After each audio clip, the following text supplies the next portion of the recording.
being basically toned down.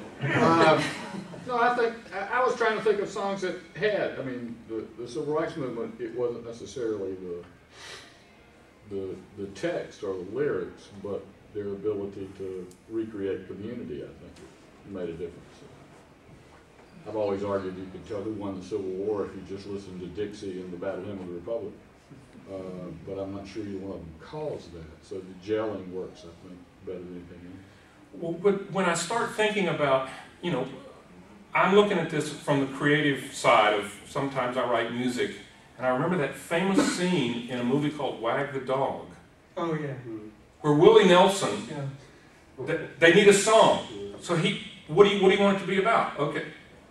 You want a blue suit, I'll turn on a blue light. I've got a friend in Dallas who's a terrific songwriter, jingle singer, station ID guy, and he routinely writes music for industrial shows.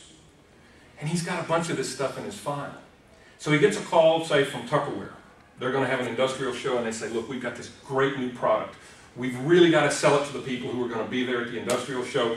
And we're going to bring it out with a lot of flash and dash, and we need a song that will just rally them around this new orange juice container. And he says, oh, have I got a song for you? He goes, that one will work. And he pulls it out, and he changes a couple of lyrics. Boom, it's done. So the creative part of it sometimes is, I'm not always so sure I'm not always convinced that the creative part is motivated by social justice or patriotism. I think it's, here's a really good craftsman, and I'm going to pay him to write, and he or she, they're going to write perfect. Well, another example of that is Amazing Grace. Yes. Right. Written by a guy who had a slave ship. Right. And continued to have one after he wrote Amazing Grace. Mm-hmm. You know, one thing you said about Billie Holiday, and you likened it, I forget what you said, but it reminded me of dirge-like. You know, you said it was very slow. Oh, it is a dirge. Right. One thing you haven't touched on is tempo and major versus minor, all those elements of the music, regardless of the text, that create an emotion, so that it's either stirring and uplifting, or it's a lament, it's a dirge. And what does that do for people's will on a subject?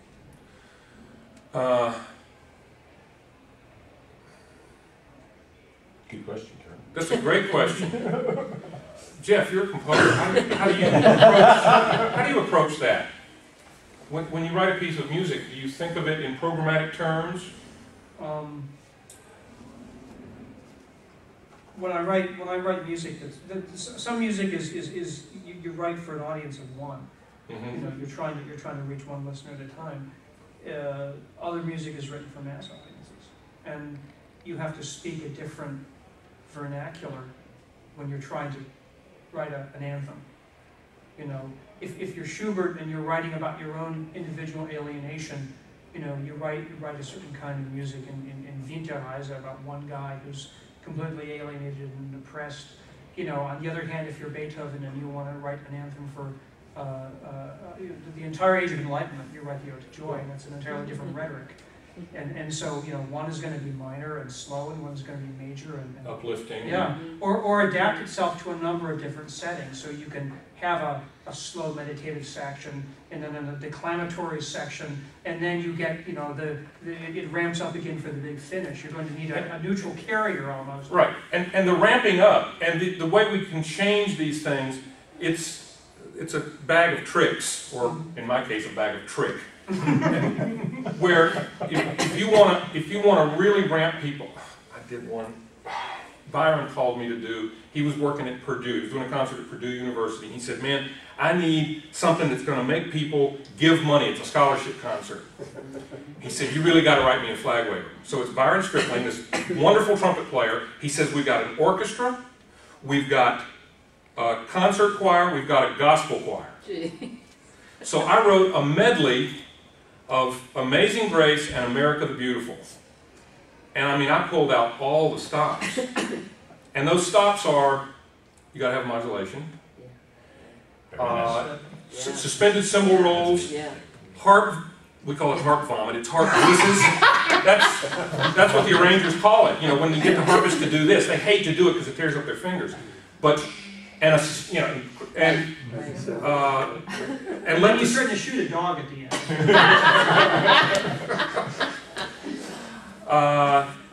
Lots of big Well, brass for the finish. yeah, it was a work made for hire.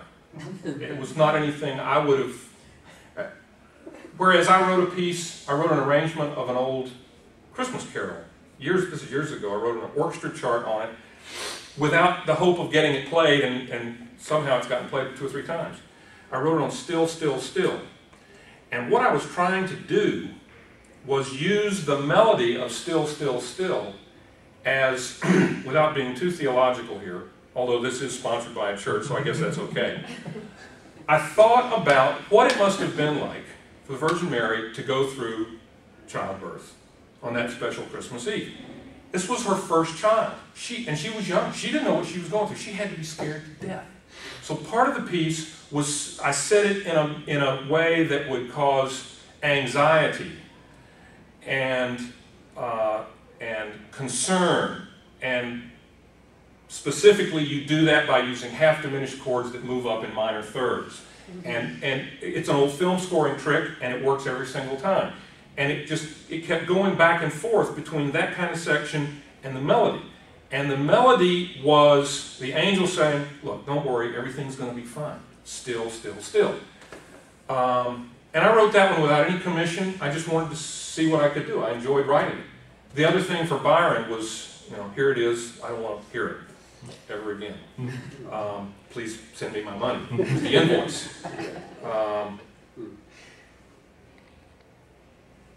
So, what do you think, Griffin? You're a creative guy. I had my moments. I think what's been said so far is probably correct. So, But not it's complete. You too. But it's the galvanizing force, and it's also what you said several times, maybe 3 so far. You want a blue suit, turn on blue light. Yeah. What these songs are is the blue light. Yeah. You're just taking the blue light and shining it over there. And that allows somebody to see, oh yeah, lynching, yeah, all right. I heard about that. But now it's in my consciousness. It's an earworm, right? Mm-hmm. Musicians know this term because it's the hymn that you sang last that you can't stand, but there it is, it's in your head. And that's what, I think that's what these songs do. They get in your head and they stay there. And they point to this thing that you maybe didn't want to look at, that you perhaps didn't want to see. Or in another case, maybe it's something that you should have seen, or that you wanted to do anyway, but you didn't know what to do. And this particular piece of music actually tells you a possible path down which you could walk. That's the question. How much do the earworms affect those that didn't already believe that anyway? Well, it might just be more irritating than it is. Wait, I'm sorry? It might be more irritating than it would be. Yeah, how much do the earworms affect those that weren't already inclined to that philosophy anyway? But I think we're asking too much if we say one song. In other words, it seems to me, if I think in the 20th century, the 2 major changes are in fact jazz in the 20s, were a subculture where no one song, but that sense of individuality as opposed to the formality of classical music did make a difference.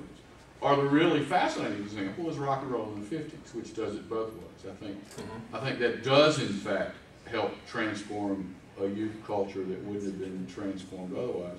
And yet you can also do the reverse, and that is and some historians would completely disagree with this, but I think amazing numbers of white teenagers stole black music without changing their racial views. Elvis. So that there you have it both ways. It has an impact that you wouldn't expect it to have. I mean, I hate to, But I'm going to get shot over this one probably, but Elvis never did an original thing in his life.